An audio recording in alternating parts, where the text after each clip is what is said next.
History of GIS এর history সম্পর্কে একটু জানার চেষ্টা করি।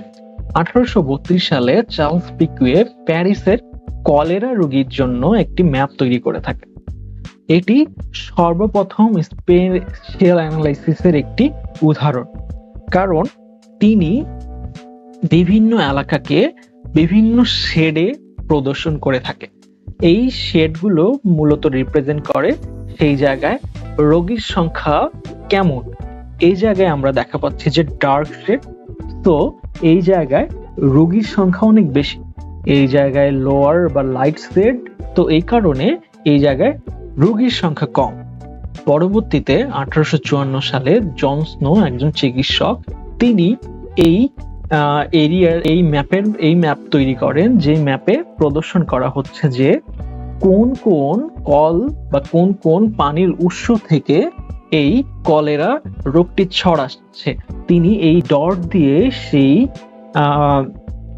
পানির উৎসগুলোকে চিহ্নিত করেন।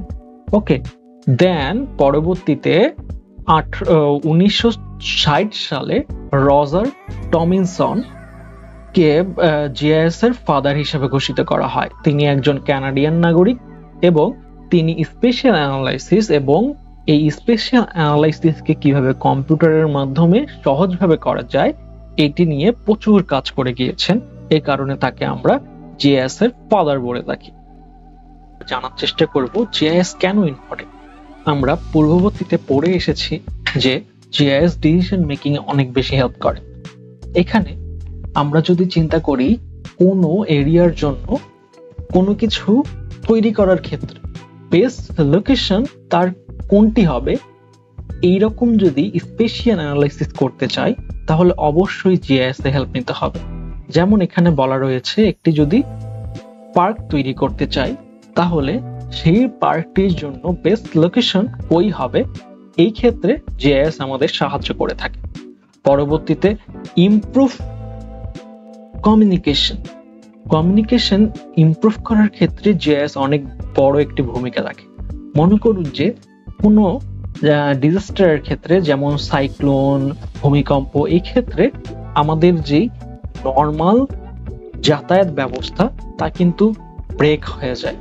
তো সেই ক্ষেত্রে জিআইএস আমাদেরকে হেল্প করতে পারে রিয়েল টাইম ডেটা ইউজ করে সেই জায়গায় হেল্প পাঠানোর জন্য বা সেই জায়গায় সাহায্য করার জন্য সবচেয়ে ভালো ওয়ে কি সেটা আমাদেরকে জিআইএস বুঝতে সাহায্য করে, অ্যানালাইসিস করতে সাহায্য করে। তাহলে এই জিআইএস এর মাধ্যমে কিন্তু আমরা কমিউনিকেশনকে ইমপ্রুভ করতে পারি। এরপরে বেটার রিসোর্স ম্যানেজমেন্ট, আমাদের পরিবেশের যে রিসোর্স গুলো আছে সেগুলোকে ম্যানেজমেন্ট করতেও আমরা জিআইএস ব্যবহার করতে পারি। এই ক্ষেত্রে আমরা বলতে পারি যে deforestation, wild life habitat monitoring এবং ওয়াটার ম্যানেজমেন্টের ক্ষেত্রে বিভিন্ন এনভায়রনমেন্টাল এজেন্সি জিআইএস ব্যবহার করে থাকে। এবং পরবর্তীতে আমরা যদি লক্ষ্য করি বিভিন্ন প্রবলেম সলভিং এর ক্ষেত্রেও কিন্তু আমাদের জিআইএস ব্যবহৃত হয়ে থাকে। পাবলিক হেলথের ক্ষেত্রে কোনো একটি এরিয়ায় কোনো একটি রোগ যদি ছড়াতে থাকে তাহলে সেই রোগ ছড়ানোর যে প্রবণতা, যে টেন্ডেন্সি, এই টেন্ডেন্সি আমরা আইডেন্টিফাই করতে পারি জিআইএস এর মাধ্যমে। ওকে, পরবর্তীতে ইকোনমিক বেনিফিট আমরা জিআইএস এর মাধ্যমে পেয়ে থাকি। এই ক্ষেত্রে আমরা বলতে পারি যে ট্রান্সপোর্টেশন কোম্পানিগুলো জিআইএস ব্যবহার করে, তারা তাদের সবচেয়ে সঠিক, সবচেয়ে কাছে কোন রুট দিয়ে গেলে তাদের সবচেয়ে কস্ট কম হবে এবং সবচেয়ে বেশি লাভ হবে, সেই রুটটি তারা জিআইএস এর মাধ্যমে আইডেন্টিফাই করতে পারে। জিআইএস এর মাধ্যমে যদি সেই রুটগুলো আইডেন্টিফাই করা হয় তাহলে তাদের ফুয়েল কনজাম্পশন কম হয় এবং তাড়াতাড়ি ডেলিভারি করতে পারে, কারণ সেটি খুবই সহজ এবং দ্রুত গতির রাস্তা। তো এর মাধ্যমে আমাদের ইকোনমিক বেনিফিটও হয়ে থাকে।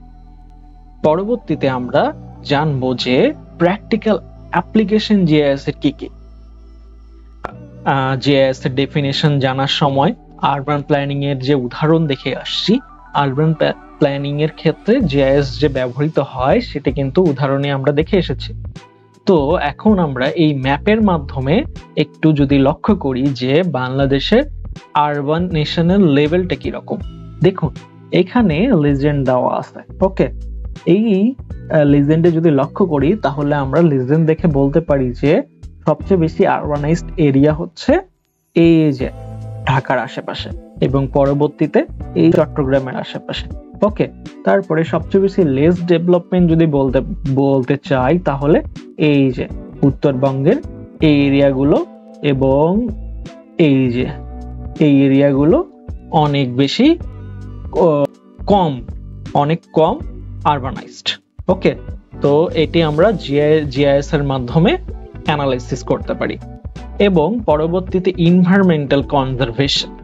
এখন এই ম্যাপটি দ্বারা কি প্রদর্শন করা হচ্ছে যে বাংলাদেশের কোনগুলো প্রোটেক্টেড এরিয়া, কোনগুলোকে আমাদেরকে বেশি নজরদারির মধ্যে রাখতে হয় বা রাখতে হচ্ছে, এটি আমরা খুবই সুন্দরভাবে এই ম্যাপের মাধ্যমে ভিজুয়ালাইজ করতে পারি, যা আমাদের একটি সর্বজনীন ধারণা দিয়ে থাকে। ওকে, পরবর্তীতে কি ডিজাস্টার ম্যানেজমেন্ট। ওকে, এইখানে দেখুন যে কোন ডিজাস্টার কোন এরিয়ার জন্য বেশি হার্মফুল সেটি আমাদেরকে প্রদর্শন করছে। এই সাইক্লোন কোন কোন এরিয়ার জন্য, এই দক্ষিণবঙ্গের জন্য অনেক বেশি হুমকি স্বরূপ। এবং পরবর্তীতে এইদিকে যদি আমরা লক্ষ্য করি ড্রাউট কোন কোন, এই রাজশাহী অঞ্চল এর জন্য ড্রাউট অনেক বেশি হুমকি স্বরূপ। ওকে, এইগুলো আমরা এই জিআইএস এর মাধ্যমে অ্যানালাইসিস করতে পারি। পরবর্তীতে যদি আসি এগ্রিকালচার, তো এই ম্যাপের মাধ্যমে কি করা হয়েছে, এগ্রি ইকোলজিক্যাল জোনস গুলো আমরা এই ম্যাপে খুবই সহজভাবে অনেক বেশি ইনফরমেশন একসাথে প্রদর্শন করতে পেরেছি, যা একমাত্র সম্ভব হয়েছে জিআইএস এর মাধ্যমে। তো এর পরবর্তীতে দেখি পাবলিক হেলথে অনেক সুন্দর একটি উদাহরণ দেওয়া আছে এই জায়গায়। আমাদের কোভিড-19 কোন কোন এরিয়ায় সবচেয়ে বেশি মানুষ আক্রান্ত হয়েছিল সেটির একটি ম্যাপ দেওয়া আছে। এখানে আমরা দেখা পাচ্ছি যে গাজীপুর, মানিকগঞ্জ এই এরিয়াগুলোতে সবচেয়ে বেশি আক্রান্ত হয়েছিল মানুষ, এবং এই খুলনা, এইদিকে পঞ্চগড়, এইদিকে সুনামগঞ্জ, এইদিকে কক্সবাজার, এইদিকে আক্রান্ত হওয়ার পরিমাণটা একটু কম। এই কমপ্লেক্স অ্যানালাইসিসটা আমরা জিআইএস এর মাধ্যমে সম্পাদন করতে পারি। ওকে, পরবর্তীতে আমরা বাংলাদেশে যেই অর্গানাইজেশনগুলো জিআইএস সর্বোচ্চ ব্যবহার করে থাকে তাদের একটি লিস্ট দেখা পাচ্ছি। আপনারা চাইলে ভিডিও পজ করে এই লিস্টটি দেখতে পারেন। পরবর্তীতে আমরা বাংলাদেশে জিআইএস এর স্কোপগুলো কি কি সেটা নিয়ে একটি স্লাইড দেখা পাচ্ছি। এখানে আমরা মূলত 13টি প্রফেশন রয়েছে যেগুলো ডিরেক্ট জিআইএস এর সাথে সম্পর্কিত। আপনারা চাইলে পরবর্তীতে আপনাদের ক্যারিয়ার এই ফিল্ডে গ্রো আপ করতে পারেন। ধন্যবাদ।